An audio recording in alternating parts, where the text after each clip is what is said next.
Ma'am नमस्ते। नमस्ते, बस्नुहोस् न।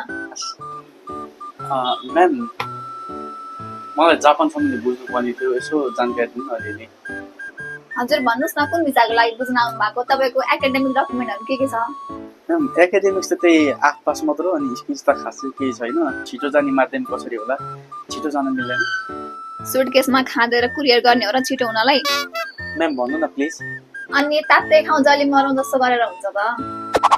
तपाईँसँग पढाइ पनि छैन, स्किल पनि छैन, 8-9 महिना त मिहिनेत गर्नु परिहाल्यो नि। बच्चा जन्माउनलाई हो र 9 महिना वेट गर्नलाई त्यत्रो लाग्छ र? अनि कत्रो लाग्छ त? अनि सानो बच्चा जन्मिन त 9 महिना लाग्छ भने अब यो त तपाईँको भविष्यको कुरा हो। टाइम त लागिहाल्छ नि।